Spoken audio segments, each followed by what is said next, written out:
Good evening. Tonight, I'm going to tell you another strange and unusual story of the unexplainable which lies behind the veil. Tonight's story was developed from a report contained in the files of the Gloucester Historical Society. Like many others which I have come across in the course of my research, it involves happenings of which we've long been aware, but for which there are no satisfactory explanations. Captain John Elwood of Gloucester, Massachusetts, had been a long time at sea, but his first thoughts were not of his wife and his home. If they had been, perhaps none of this would have happened.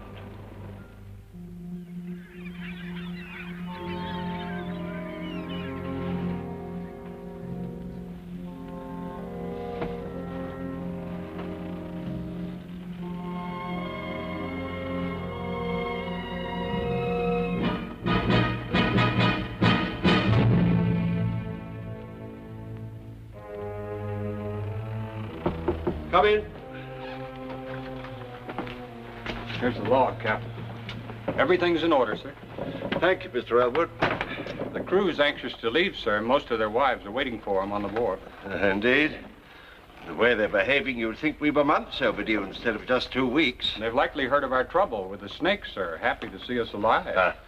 Well, just the same, they'll grab their men by the ears and march them off to the paymaster before they start to kiss them. Ah, sir, some. There are all kinds among them. Is Mrs. Elwood out there? Oh, no, sir. The captain's wife is too well-bred to show her emotions in public. Indeed. I want you to do something for me, Mr. Logan. I have to go to the company's office to make my report. Will you see that my gear's taken straight to my house? I'll do it myself, sir. That's very kind of you. Tell Mrs. Elwood that I'm fine and be with her presently. Aye, aye, sir.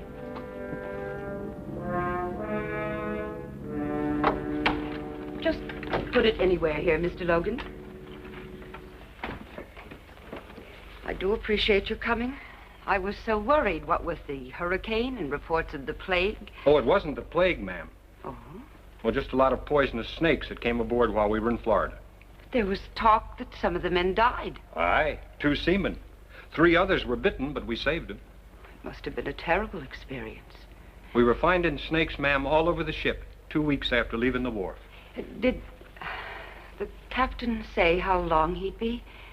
No, ma'am. Just said to tell you that he'd be along presently.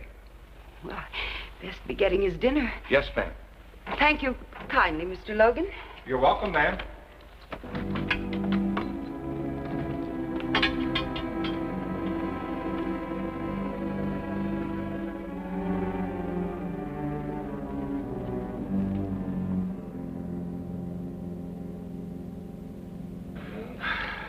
Good to be back, Barney. This place is more like home to me than my own house. We missed you, John. What's been happening while I was away? Oh, now, let me see. The Clarawell foundered 2 weeks ago off the coast. Nobody lost. The packet from England was late again, as usual. I think that's about all. Things have been fairly quiet. See, how about those snakes, John? When are you going to tell us about them?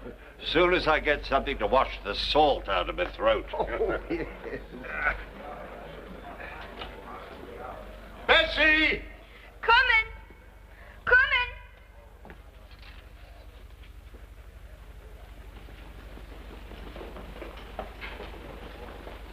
And all of a sudden, there they were, slithering up the lines and the gangplanks like so many fiends of hell. There's hundreds of them, somebody yelled. See that they pay their passage before they come aboard, I said. Hi there, my pretty. You're the one I've missed the most since I went away. You ought to be ashamed, taking such liberties, and you a married man. Well, if I weren't married, would you still object? Ask me no questions, and I'll tell you no lie.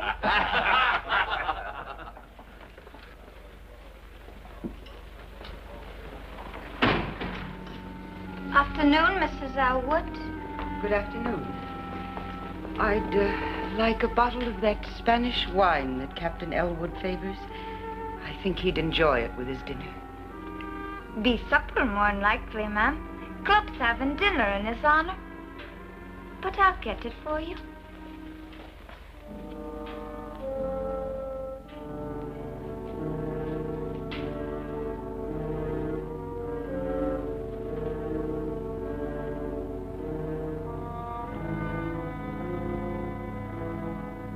Nobody would have been hurt, but some of the fools tried stamping on the snakes with their bare feet.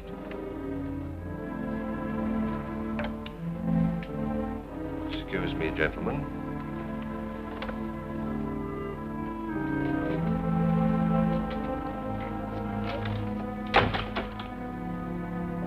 Are you by any chance spying on me? No, John. I only came... I know why you came. Go home and expect me when you see me.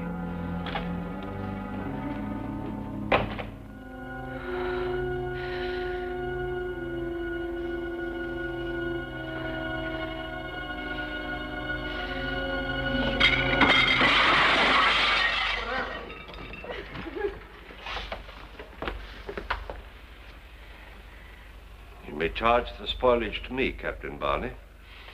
My apologies, gentlemen. Shall we go home now, dear?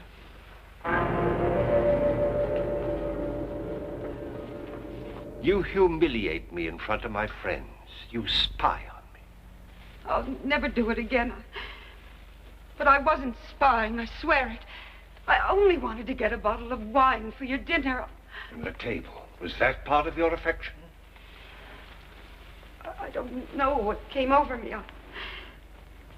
John, all the time you were gone, I missed you so. I prayed for you. And when you turned your back on me, I wanted to strike out and hurt you as I was hurt. I'm so ashamed. Well, you should be. I'm sick of your explanations, sick of your apologies. I'm sick of you, Ruth. No, John.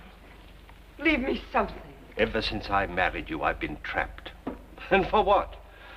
The price of a ship that went to the bottom 3 months after I bought her. You needn't have said that. I knew why you married me. I knew my father's money made up for the fact that you didn't think I was gay and amusing like the other girls were. I knew my friends were laughing at me because they knew why you married me. But it made no difference. I loved you. I still love you. Oh, you're talking nonsense. No, John. Please hear me out. Let it alone, woman. You're digging up things that are best forgotten. No, I couldn't bear it if it were only the money. There had to be something else.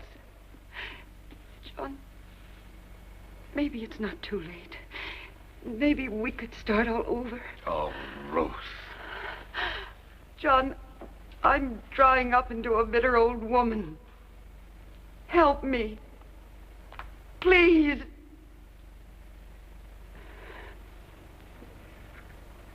I'll unpack your things.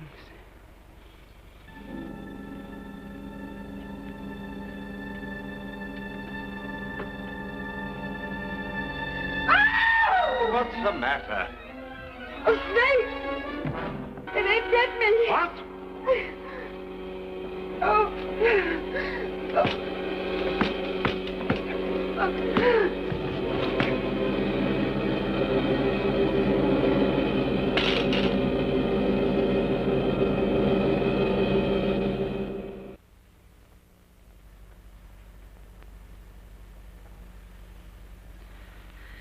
John? It's all right, Ruth. The snake. He's dead. I killed him. So I've taken care of your hand, and the doctor will be here soon. I don't think we'll need him, though. I'm sure I got all the poison out. You saved my life. Well, there wasn't much else I could do. You could have let me die. Why didn't you? Don't be foolish. But you could have. And if you had, you'd be free. No more arguments, No more trouble. You could do as you pleased. But you didn't. You saved my life.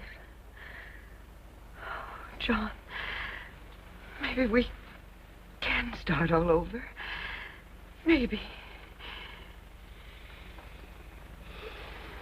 Try to get some rest, Ruth.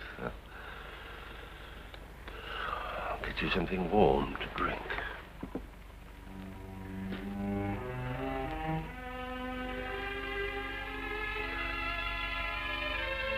It's a lucky thing you were home, John. Snake bite's a terrible way to die. Well, she's much better now, and the doctor says for the little rest she'll be just as good as new. Hey, you're thankful for that, I'll wager. Oh, I can't wait to sail again. Always more trouble ashore than when you're at sea. And I can't make any money just sitting here, much as I like it. Speaking of money, here's something that'll make you sit up and take notice. The widow Smith got a letter from London this morning. Seems an uncle died and left her £20,000. 20,000 pounds? Hey, he'd be a lucky man that gets her. He could buy any ship in the harbor with that. Too bad you're already married, John. You know, I always had a sneaking suspicion that she was partial to you. Well, drink up and let's have another one on the house. Hey, you're not still thinking of that money, are you? Oh. It won't do you any good. You got one wife too many. Come on, have another drink. Oh, thank you, Barney. I don't think I will. I'm going to get back to Ruth.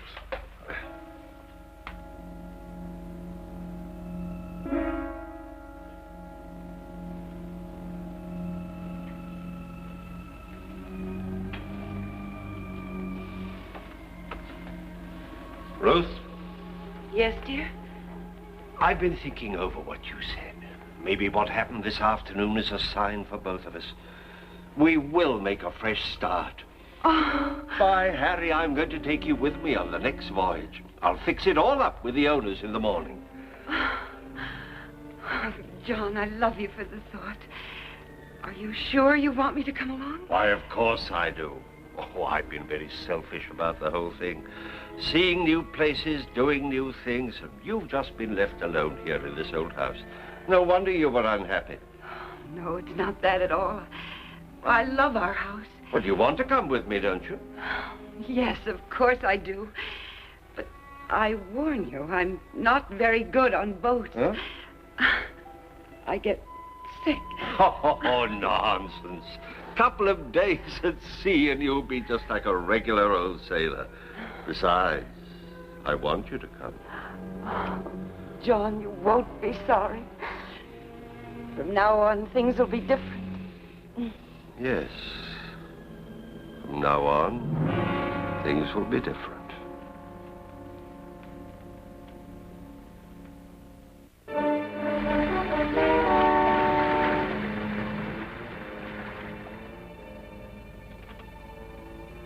Have the carpenter repair the afterdeck ladder before somebody breaks his neck. Aye, sir.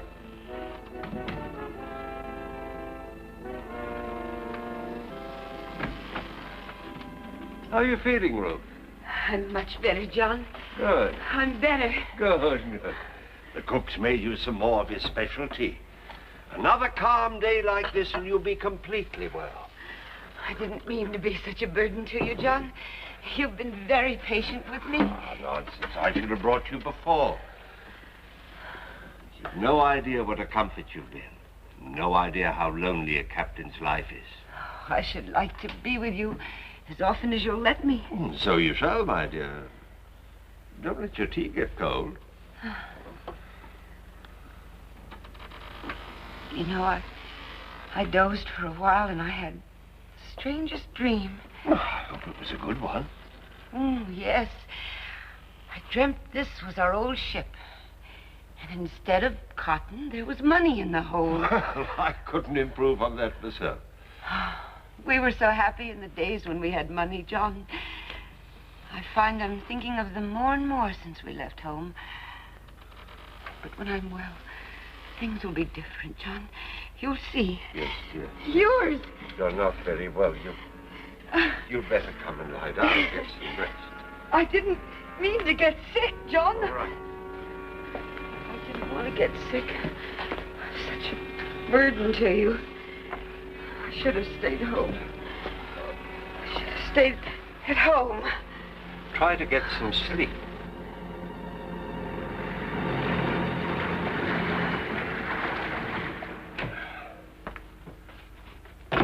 You asked me to see you after my watch, sir. Yes, I did, Mr. Logan.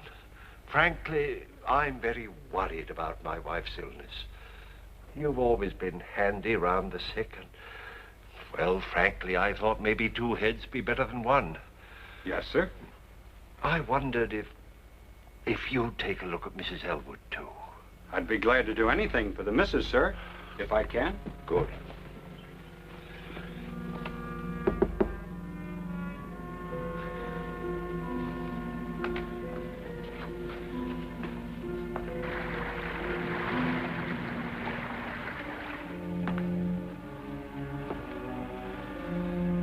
First, I thought it was cholera. No, sir. It's like nothing I've ever seen. Well, if she's not better in a few days, we'll lay a course for St. Augustine. Aye, sir. And you'll enter a full report in the log, won't you? I will, Captain. I do hope she's better soon. Thank you, Mr. Logan.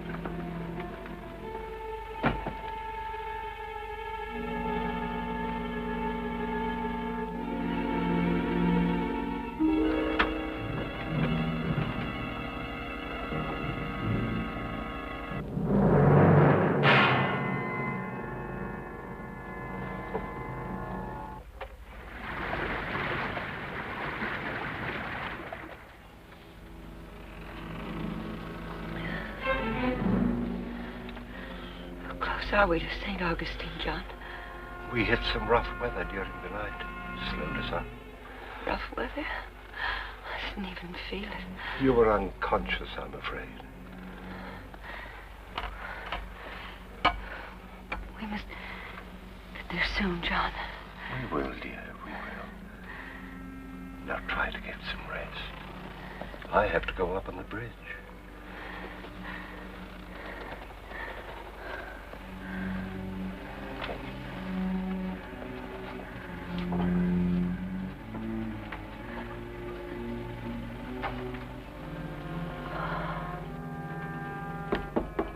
Captain Elwood.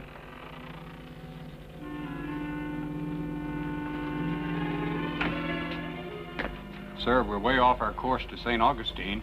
If we don't turn now, I'm well aware of our position, Mr. Logan. My order stands. We stay on course for Jamaica.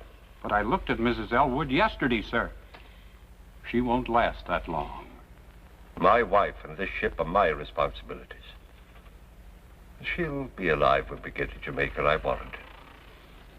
As you say, sir.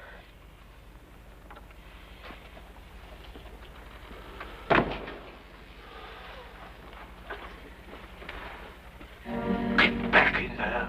Liar. You want me dead. Mr. Logan. Mr. Logan. You had enough poison to kill two people. You might as well know it now. I wanted you dead, and now you will be. You're an evil man, John Elwood. And you'll be repaid with evil. You... Oh.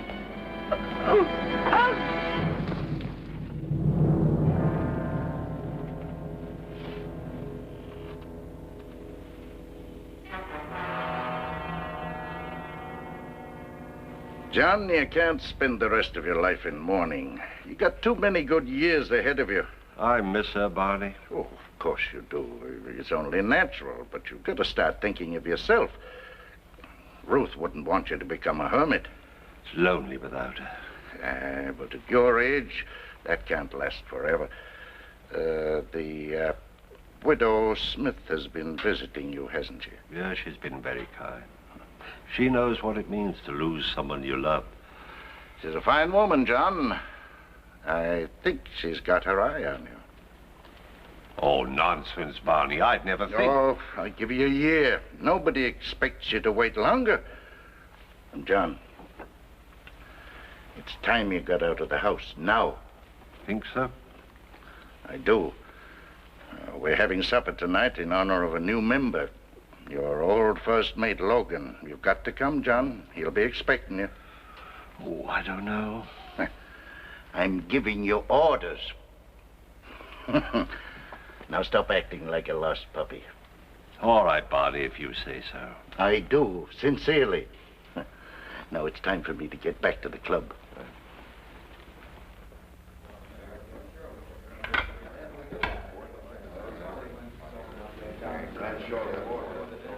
Why, Captain Logan, congratulations and welcome to the club. Thank you, Captain. I haven't seen you since the inquest. I feel I owe you an apology. You were right and I was wrong. I should have changed course for St. Augustine when you wanted me to. Makes no difference. Now. But it might have, and you were trying so hard to help her, you almost gave me the impression at times that you thought I wanted her to die. Gentlemen, gentlemen. The food is on the table, gentlemen. Clumsy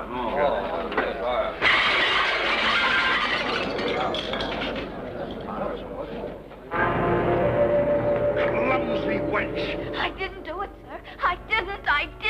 You're the only one in this room? I didn't touch it, sir. I swear I didn't touch it. Look. It's exactly the same as when Mrs. Elwood did it. 'Twas a ghost, sir. 'Twas a ghost that did it, sir. Stop that nonsense. 1,000 pardons, Captain. Give us 10 minutes, and in the meantime, the drinks are on the house.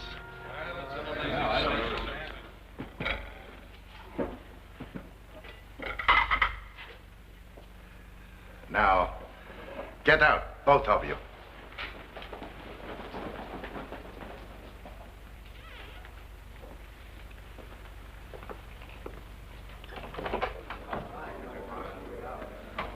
You may come in now, gentlemen.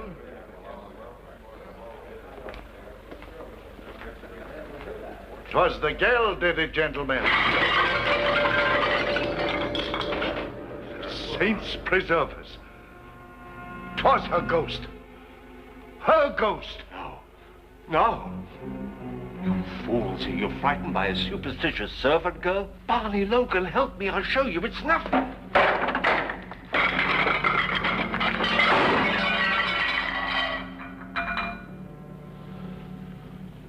You're behind this, Logan. You're trying to trick me. Trick you into what, Captain? You think I killed her. You're trying to trick me into saying that I did. No, I didn't. I swear I didn't. I swear I didn't. Captain Elwood, I think you'd better leave.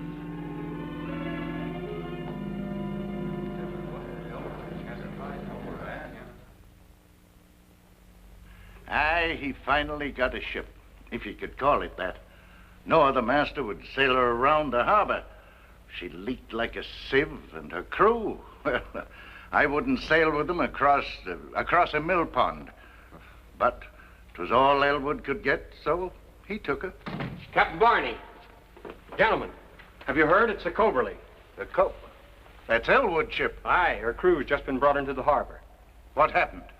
Nobody knows. They say that the weather was fair and the sea was calm, and suddenly she just broke up. But her crew was saved. Aye. All of them, all except Captain Elwood. It's retribution. The devil has claimed his own. Gentlemen, the food is on the table.